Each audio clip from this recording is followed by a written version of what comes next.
Coach's Corner this week, we are pleased to be joined by the 3-1 Herbert Hoover Huskies head football coach, Coach Joey Fields. Are coming off an impressive victory against Lincoln County last Friday night. Coach Fields, welcome to the program. Hey, thanks for having me, Taylor. I always enjoy it. So through 4 games, let's just get right through it. So through the 4 games, kind of walk me through where's your head at with where your team's at a fourth of the way through the season.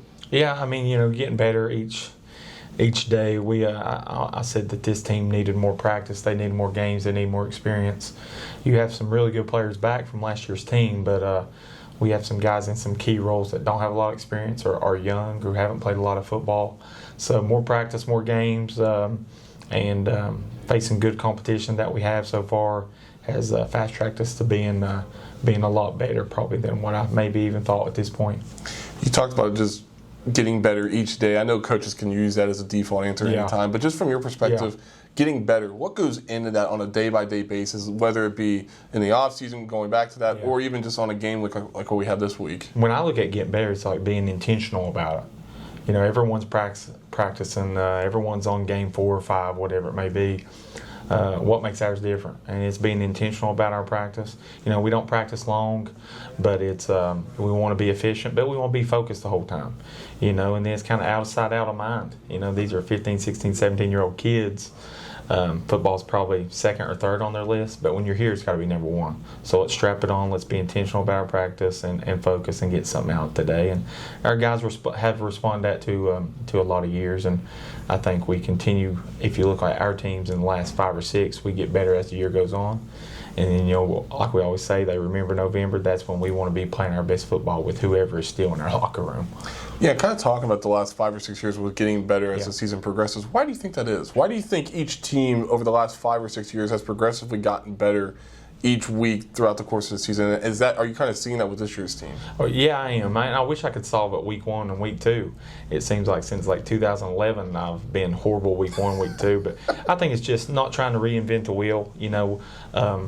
You have a different team each year, a different locker room each year, but it's trying to. But we also believe in things that we can coach and we can fix, and what we're so-called married to. It's just doing the same thing over and over and over and finding improvement in that. Getting the right guys in the right position. You try to learn your team. I'm learning a lot about this team, on the field and off the field, and I think that makes you better, and that's where you see the improvement.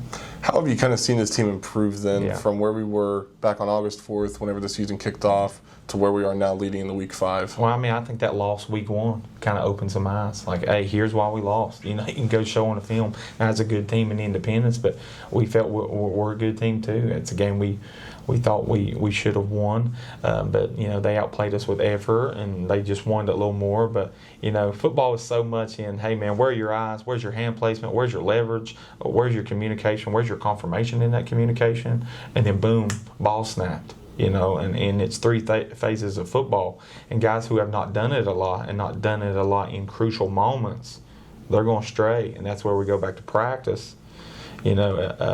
Efficient practice, equals game day reality, right? It's just being intentional about every single day. And I think our leaders have kind of led that charge, but also guys who are younger, who don't have a lot of experience, that are playing in crucial moments and crucial roles are doing the same. The effort side of things is probably something you can't coach. You can only do so much, but as the old saying goes, you can't lead a horse to water and force it to drink it. With the effort side of things, is that more of a seeing something on film and then critiquing that? Is that a technique thing? What goes into that? Yeah, I think 2 things you control is your attitude and effort, right? But effort also, you can coach effort too. We show on film loafs. Our guys are really scared of each loaf they get on coming back on Monday, but that's the difference in winning and losing. And we talk all the time, doing your job with max effort, 1 play at a time. That's kind of our belief, our plan to win, as you would say. But, our guys buy into it. But it takes a while. It takes a while to build your team. I think that's why we play team games. That's why you go over a course of a season. Or they would just say, hey, we think these are the 2 best teams, let them play in the championship. That's the fun in it. But there's been a lot of growth on the field, but there's been a lot of growth off the field in our locker room too, and that's where you have good teams. Along that line, talking about just the success that you guys have had over the last 5 or 6 seasons, you guys are the lone Kanawha County team to make a state final in the last 3-4 years. Twice you guys have made it. Obviously, sometimes maybe you have upperclassmen. They've seen what it takes to win. they haven't gotten there, but they can kind of sometimes, not saying it's here, but just saying when you go elsewhere, they kind of get complacent, they get content. Yeah. Are you seeing just what are you seeing from your guys just from the standpoint of trying to get over that hump and then trying to win a state title along with the lines of knowing what you guys have done in the past and trying to get over that this year? Yeah, it's a little bit of a challenge, but there's a lot of guys that weren't here, especially in 2022. But it's each team is different, each year is different. I know it's cliche again. You want to get better each day and be your best in November. But, you want to fight complacency. That can kill a program. That can kill a team, right? But we got a lot of guys who are hungry maybe more individually right now. But if you're hungry individually, so, and I say this all the time, in baseball, hey, you're up to bat. Everybody gets to bat, all 9 guys. Wrestling, you're on the mat. Basketball, all 5 guys get to touch the ball and shoot. In football, man, you are selling your goals maybe or whatever it may be for the betterment of the team. There's no better team sport than football, and it takes a while to learn that. But I think that's what our teams in the past have done that. Each team, whether we're in the championship or not, I can sit back and look and say, hey, they got to their best. I've had teams, that, hey, I think their best is 7-3. Man, we got to 7-3, 8-2. You did it. And then I thought there were some teams that, hey, man, our best is to play for a championship, and we did that as well. That's all you can ask for as a coach. Take me back to that Week 1 loss against Independence. You guys narrowly lose that game, but throughout the course of the season, is that something you guys kind of, whether it be an early loss or midway through the season loss, do you kind of harp on when you get into the middle of the season, if you do have a Week 1 loss, you try and harp on, this is what you did in Week 1, don't make those same mistakes moving forward? I think you kind of let go of that week, after that week, and we've been lucky to find a win in second week, and we just continue moving on. You always can learn from each game. It's better to learn from a win than it is a loss, But we want to make it uncomfortable around here when you do lose. So we want to make it tough, and we want you to almost, more not want to lose than want to win almost. But it's no. I think you just take it 1 week at a time, and you look back and you evaluate there on Monday of previous game. Then you continue on. I know when you and I talked following that Week 1 loss, you wanted to really. It was almost like a gut check. Yeah, almost. Yeah. You wanted to see what you had for your group leading into that game against Winfield. Yeah. You guys did so in shutout fashion, but just the response following that Week 1 loss to where we are now entering Week 5 when you guys played Point Pleasant. How has that response been different now from where you guys were maybe after Week 1, now leading into Week 5? Yeah, I didn't like how we kind of swallowed that loss, and I didn't like our practice habits. But, winning cures a lot. We won. Wow, winning's fun. Okay, here's what we have to do to win. And then you just try to check the boxes from there. Our guys will learn how to practice. They'll learn how to be a team. They'll learn how to have success individually, or, hey, me doing my job can have him have success individually, and then, hey, by then I get an opportunity, and guys are doing it different ways. I think if you asked our kids in the locker room after a win, they're coming off with smiling faces. They go to the locker room. Maybe when the doubt or the aggravation creeps in is when they're at home or when they get on social media and they hear something that's not true. And that's where the fight is. And we talk about this. We talk about the 4 fights. First one is your attitude, your effort. The second one is outside noise, which is that. Next one is within. Hey, I should be getting the ball. You should be playing here. You got to fight that. And if you accomplish those 3, then you get to us versus them. That's what we're trying to do by each Friday. Then we reset, and each Friday answering your previous question. But I'm proud of where we're at right now. It's a long ways to go. But you hopefully to stay healthy, get better, and find some wins along the way. So let's talk about these next couple of weeks for you guys. You get Point Pleasant this week, South Charleston the following week. Then you're open. Then you place a team that you're familiar with in Ripley the following week.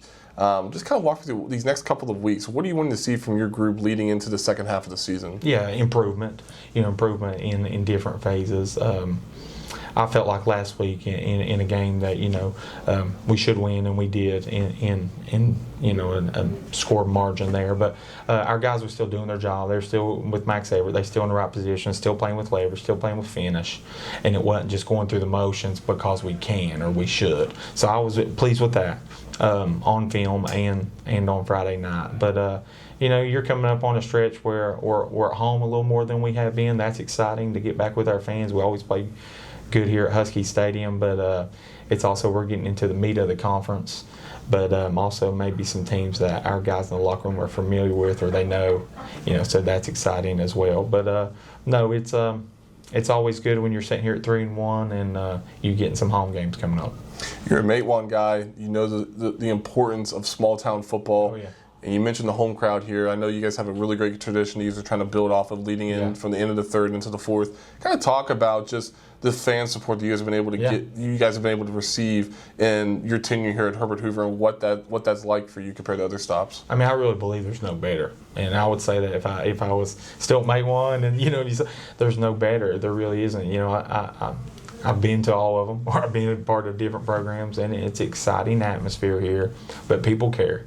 And you're seeing that in our little leagues if you come up here on a Sunday. You're seeing that in our middle schools now with the success they're having. People are excited about football, and it's almost like a social event, which is what we want. But and it's for our kids. Our kids work hard, but you got to act right, or people won't support that. And I think our kids do that, and I'm very proud of that. But it's an exciting place to be on Friday night at Husky Stadium.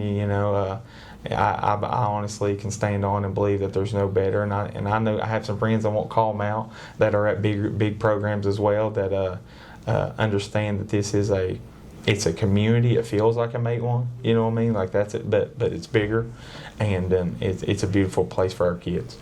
When you talk about just moving forward from this now, obviously you're wanting to get better. This second half of the season will be interesting just in regards to just continuing to know where you're at. Yeah. Getting into the playoffs and then trying to build on just trying to get to the playoffs. Mm-hmm. In this field, in this competitive state with Class AAA, what's it going to take for you guys to remain competitive in AAA, but then also be able to get maybe a win or two in the playoffs? Yeah, I mean, I say this all the time. Like, I've had some teams in the past, last year. That team right there wins a AA state championship some years. You know what I mean? Maybe in some AA state champions I've had previous. Like, that's a good team. But you're in this class, and that's the hand you're dealt. If you walk in our school, we're supposed to have 740 some kids. You'd be lucky to find that many in there that day. But I haven't seen it. But it's it's just the hand you're dealt. It's a different day in 2020 when I got here, and you're facing the Pocas of the world, and of course, Fairmont. Then you add, man, there's so many good teams in that's dropped down or have got better in our class. So it's challenging each week. Not if you don't play them, but you're going to play them. You're going to see them.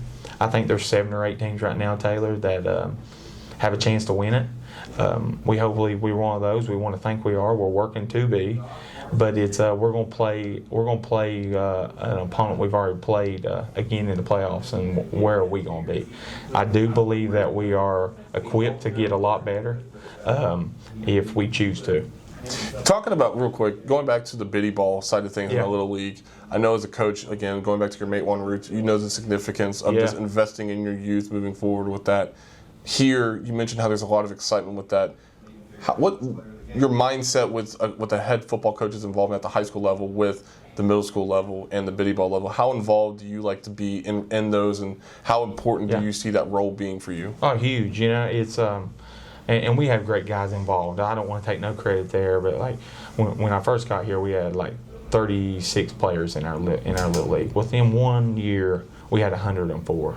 You come up here, you would see that. But we're winning championships in the Little League. We're competing in middle school. I think our middle school right now is undefeated. Have a very good chance to continue to have a great season, play for a championship for the first time in a long time. And that's exciting. But no, it's because of the parents. But you see that in every sport. It's as a sport community. It's a community that care for one another. Their parents went here. Their grandparents went here, and your brother and sister went here. So that's great. And then the people that are coming in that have success here understand it. And I don't want to say they get with it, but they add to it. And it only makes it better. And it only makes it better from top down or bottom up, whatever avenue you're coming in on. But it's exciting to be a part of. And I just think it can continue to grow and continue to have great moments here on the river. Give me a player, in your opinion, on this roster that you've seen the most growth and improvement from, maybe, again, dating back to the beginning of August to where we are now leading into this Point Pleasant game. Yeah, I think our offensive line has, some challenges there. Some guys that's not played a lot of football maybe are playing out of position just to fill in a role. Taylor, we're 14 or more seniors, 14 or more in the last 6 years. That's a double-edged sword. You got that heavy senior class, but you lose that heavy senior class. So you're almost having to, have guys develop, and a lot of guys in our program are just 1-year starters. But so our offensive line, but man, I gotta mention, Kel Taylor. This is a kid that don't touch the ball. Plays out of position for us. Tough kid. Been in our program for 4 years. Played a lot of JV for 2 years, and now I think he's playing as good or better than anyone on the defensive side of the football, and he's a leader for our program. But him, and then of course the Mighty Lopez's, the Blake Fishers, as good as Peyton Grigsby's continuing to get, Noshawn Hampton, Aiden Hernandez, Lance Williams, all of those guys. I could go on and on, but there's been a lot of guys that's had a lot of improvement. It's hard to just narrow one down, and that's what you got to have a good team.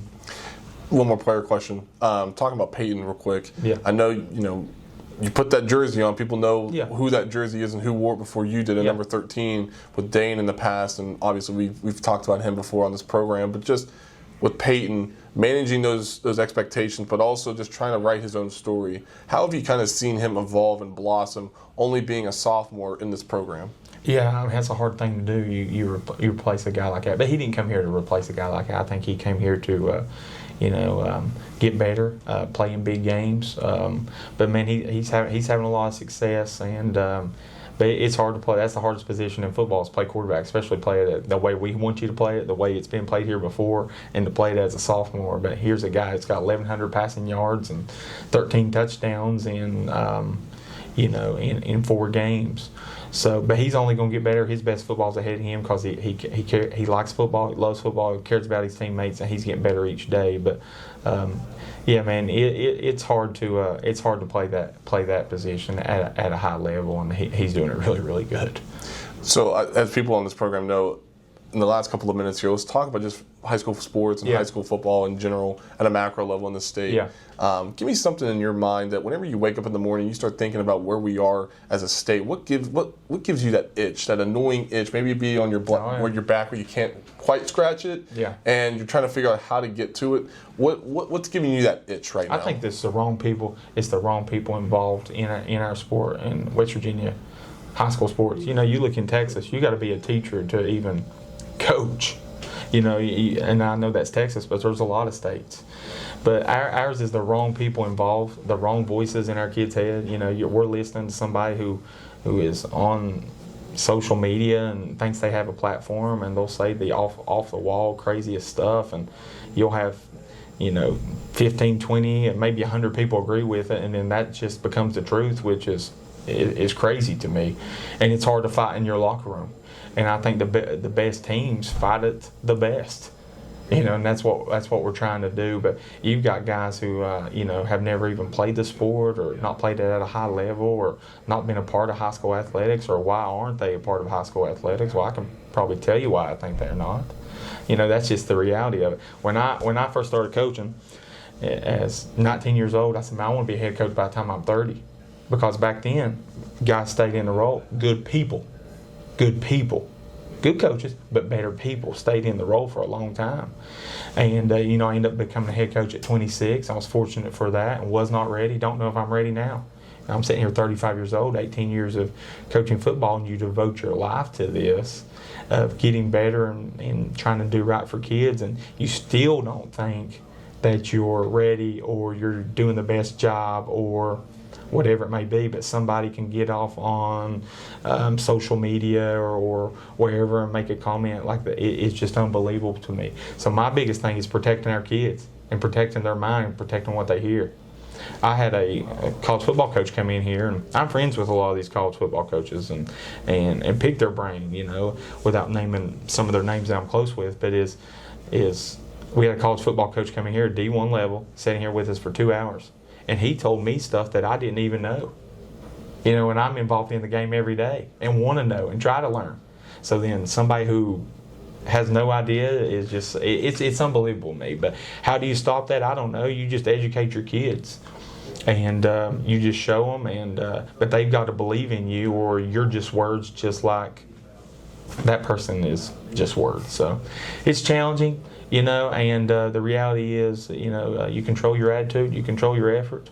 And if you control your attitude, you control your effort, and you're able to make plays, and you got good grades, you're going to give yourself an opportunity no matter where you're at. And that's that. Sorry to get off on that. No, you're good. It's good. It's good. It's good information. You mentioned how you've been in this profession for well over 15 years. Yeah.